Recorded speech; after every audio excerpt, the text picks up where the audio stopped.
أعوذ بالله من الشيطان الرجيم. بسم الله الرحمن الرحيم. قال الله تبارك وتعالى في القرآن المجيد: وما خلقت الجن والإنس إلا ليعبدون.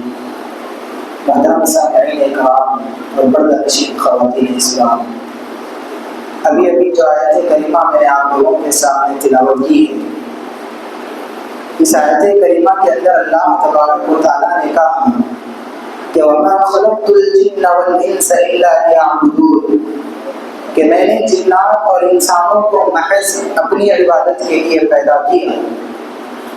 اس آیت کریمہ سے ہمیں یہ بات کا اندازہ تو لگ گیا کہ آخر اللہ تبارک و تعالیٰ نے ہمیں کس لیے پیدا کیا اور ہمیں کیا اللہ تبارک و تعالیٰ نے کس مقصد سے ہمیں اس دنیا میں بھیجا۔ اب سوال یہ ہے کہ جب اللہ تبارک و تعالیٰ نے ہمیں عبادت کے لیے بھیجا ہے تو عبادت کا مقصد کیا ہے؟ بندے کی تخلیق کا مقصد عبادت ہے، اور عبادت کا مقصد کیا ہے؟ اسی کو بیان فرماتے ہوئے اللہ تبارک و تعالیٰ نے کہا: یا ایھا الناس اعبدوا ربکم الذی خلقکم والذین من قبلکم لعلکم تتقون۔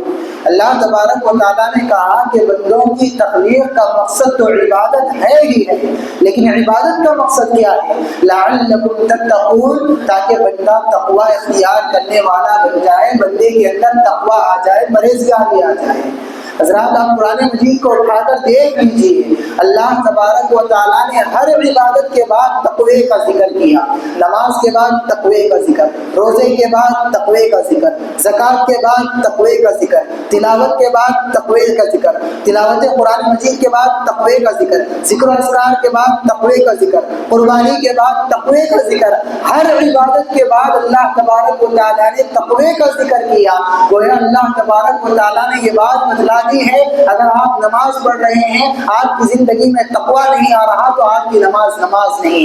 آپ روزہ رکھ رہے ہیں، آپ کی زندگی میں تقوی نہیں آ رہا، آپ کا روزہ نہیں۔ آپ تلاوت کر رہے ہیں، اس کے باوجود آپ کی زندگی میں تقوی نہیں آ رہا، آپ کی تلاوت نہیں۔ آپ قربانی دے رہے ہیں، اس کے باوجود آپ کے دل میں تقوی پیدا نہیں ہو رہا، آپ کی قربانی نہیں۔ آپ عبادتیں کر رہے ہیں، اس کے باوجود آپ کی اپنی زندگی میں تقوی پیدا نہیں ہو رہا، آپ کی عبادتیں نہیں۔ اس لیے کہ اللہ تبارک و تعالیٰ نے یہ بات بتلا دی ہے کہ انسان کی تخلیق کا مقصد عبادت ہے، اور عبادت کا مقصد تقوی ہے۔ جو بندہ عبادت کرے اس کی زندگی میں تقوی نہ آئے، اس کی عبادتیں نہیں۔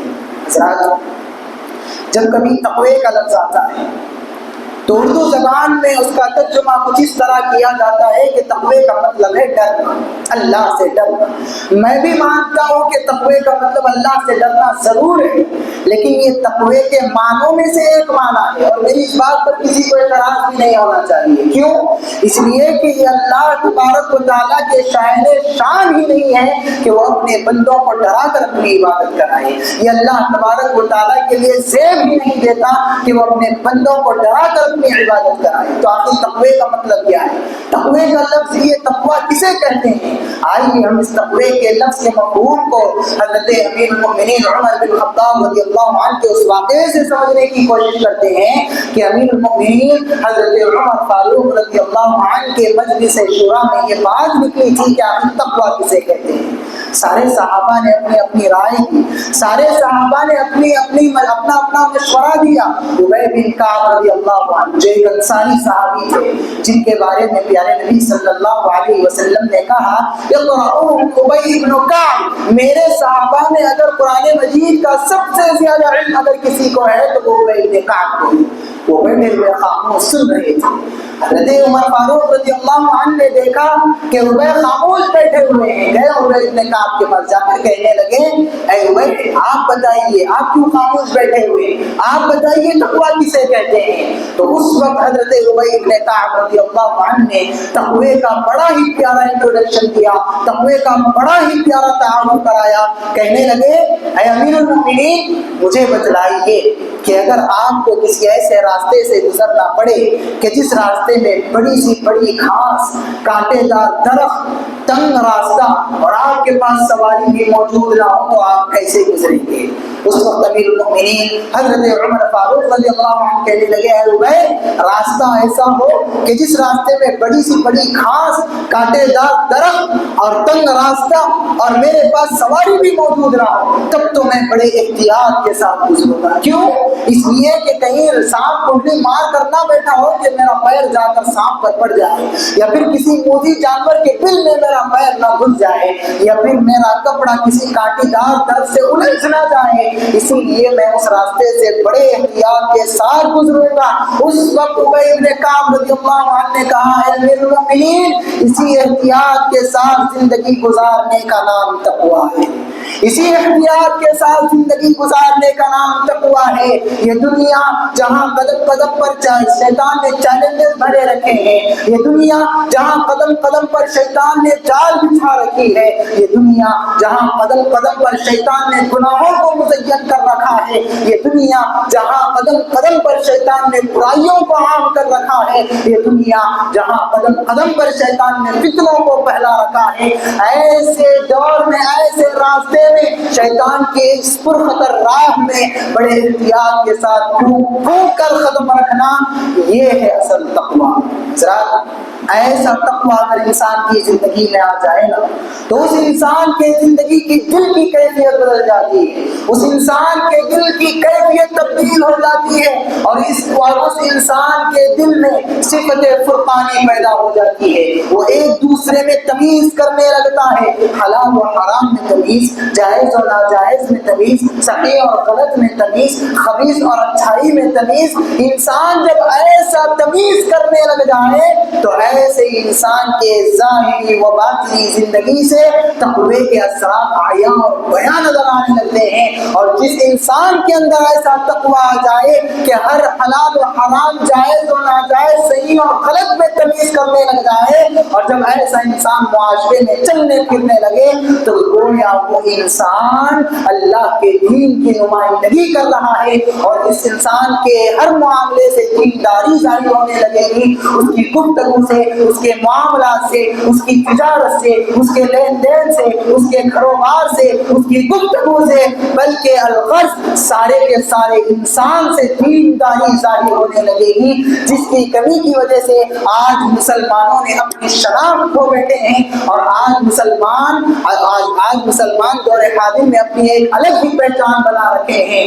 شور ہے ہو گئے دنیا میں مسلمان آبود، شور ہے ہو گئے دنیا میں مسلمان آبود، ہم یہ کہتے ہیں کہ تھے بھی کہیں مسلم موجود، وضع میں تم ہو نصارا تو تمدن میں ہنود، وضع میں تم ہو نصارا تو تمدن میں ہنود، یہ مسلمان ہیں جنہیں دیکھ کے شرمائے یہود۔ حضرات یاد رکھیے جب یہ تقویٰ ہماری اپنی زندگی میں آ جائے نا، یہ تقویٰ ہماری دنیا کو بنائے گا ہی بنائے گا، ہماری دنیا کے ساتھ ساتھ یہ تقویٰ ہماری آخرت بنائے گا، یہ تقویٰ ہماری دنیا کے ساتھ ساتھ ہماری آخرت بنائے گا۔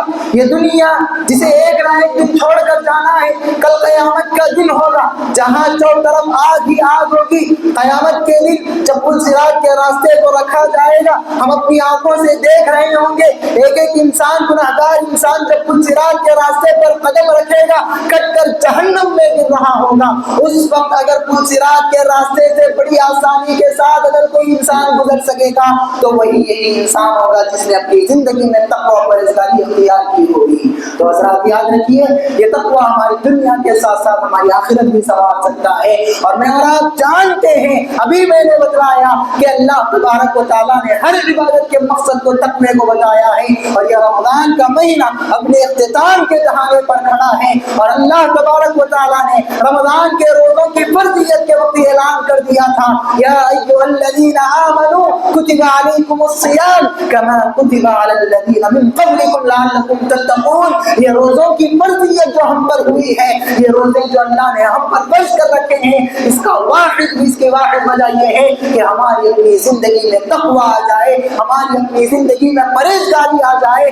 ہماری اپنی زندگی میں اللہ کا ڈر اور اللہ کا خوف آ جائے۔ اور حضرات یاد رکھیے اللہ تبارک و تعالیٰ نے قرآن مجید میں ارشاد فرمایا کہ دشمنان اسلام تمہارے خلاف لاکھ سازشیں کر لیں، تمہارا مخالف تمہارے خلاف لاکھ منصوبہ بندیاں کر لے تمہارے نام و نشان کو مٹانے کے لیے, تمہارے وجود کو مٹانے کے لیے چاہے لاکھ کوششیں کر لیں, اگر تمہارے پاس دو چیزیں ہوں گی تو تمہارا دشمن تمہارا کچھ نہیں بگاڑ پائے گا. کیا ہے وہ دو چیزیں؟ ایک ہے صبر اور دوسرا ہے تقویٰ.